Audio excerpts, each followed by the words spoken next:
এটাই কথা কম, মই হাতজোৰ কৰি অসমীয়া মানুহক অনুৰোধ কৰিম, মাটি বাৰী যাতে অচিনাকি লোকক বিক্ৰী নকৰে। আমাৰ মাটি আমি যি বিক্ৰী কৰিম আমাৰ স্বজাতিত বিক্ৰী কৰিম। যদি অসমীয়া মানুহে সামগ্ৰিকভাৱে আমাৰ মাটি বাৰী অচিনাকি মানুহক যদি আমি বিক্ৰী নকৰোঁ, আমি জাতিটো বচাব পাৰিম। কিন্তু যদি আমি অচিনাকি লোকক মাটি বিক্ৰী কৰি থাকোঁ আৰু জয় আই অসমো কৈ থাকোঁ, দুইটা একেলগে নাযাব। ভাড়া ঘৰ দিওঁতেও সাৱধান হ'ব লাগিব। কাৰোবাক যেতিয়া ভাড়া ঘৰ দিম তেতিয়া সাৱধান হ'ব লাগিব যে এই ভাড়া ঘৰটোৱে যাতে মূল ঘৰ হৈ নাযায়।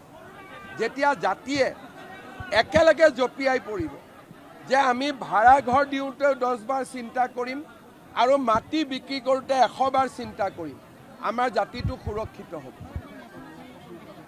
আমি যদি বিকাশ পাওঁ কিন্তু আমাৰ বিৰাসত যদি নাথাকে, আমাৰ মাটি জাতি মাটি ভেটি যদি আমি ৰক্ষা কৰিব নোৱাৰোঁ, তেতিয়াহ'লে বিকাশ আমি কাৰ কাৰণে কৰিম?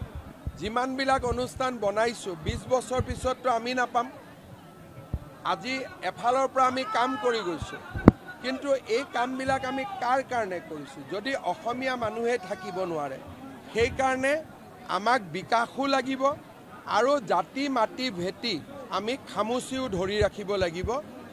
আমি সেই দুইটা দৃষ্টিভংগী লৈ ৰাজ্যত উন্নয়নৰ কামসমূহ আগুৱাই লৈ গৈ আছোঁ।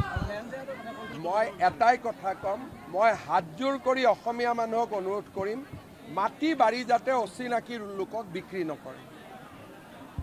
আমাৰ মাটি আমি যি বিক্ৰী কৰিম আমাৰ স্বজাতিত বিক্ৰী কৰিম। যদি অসমীয়া মানুহে সামগ্ৰিকভাৱে আমাৰ মাটি বাৰী অচিনাকি মানুহক যদি আমি বিক্ৰী নকৰোঁ, আমি জাতিটো বচাব পাৰিম।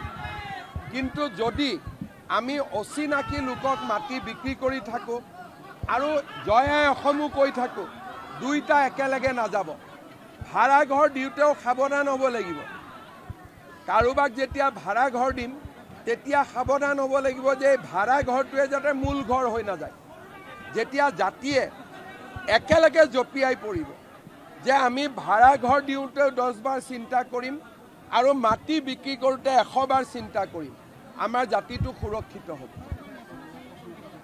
আমি যদি বিকাশ পাওঁ কিন্তু আমাৰ বিৰাসত যদি নাথাকে, আমাৰ মাটি জাতি মাটি ভেটি যদি আমি ৰক্ষা কৰিব নোৱাৰোঁ, তেতিয়াহ'লে বিকাশ আমি কাৰ কাৰণে কৰিম? যিমানবিলাক অনুষ্ঠান বনাইছোঁ 20 বছৰ পিছততো আমি নাপাম। আজি এফালৰ পৰা আমি কাম কৰি গৈছোঁ, কিন্তু এই কামবিলাক আমি কাৰ কাৰণে কৰিছোঁ? যদি অসমীয়া মানুহে থাকিব নোৱাৰে, সেইকাৰণে আমাক বিকাশো লাগিব আৰু জাতি মাটি ভেটি আমি খামুচিও ধৰি ৰাখিব লাগিব। আমি সেই দুইটা দৃষ্টিভংগী লৈ ৰাজ্যত উন্নয়নৰ কামসমূহ আগুৱাই লৈ গৈ আছোঁ।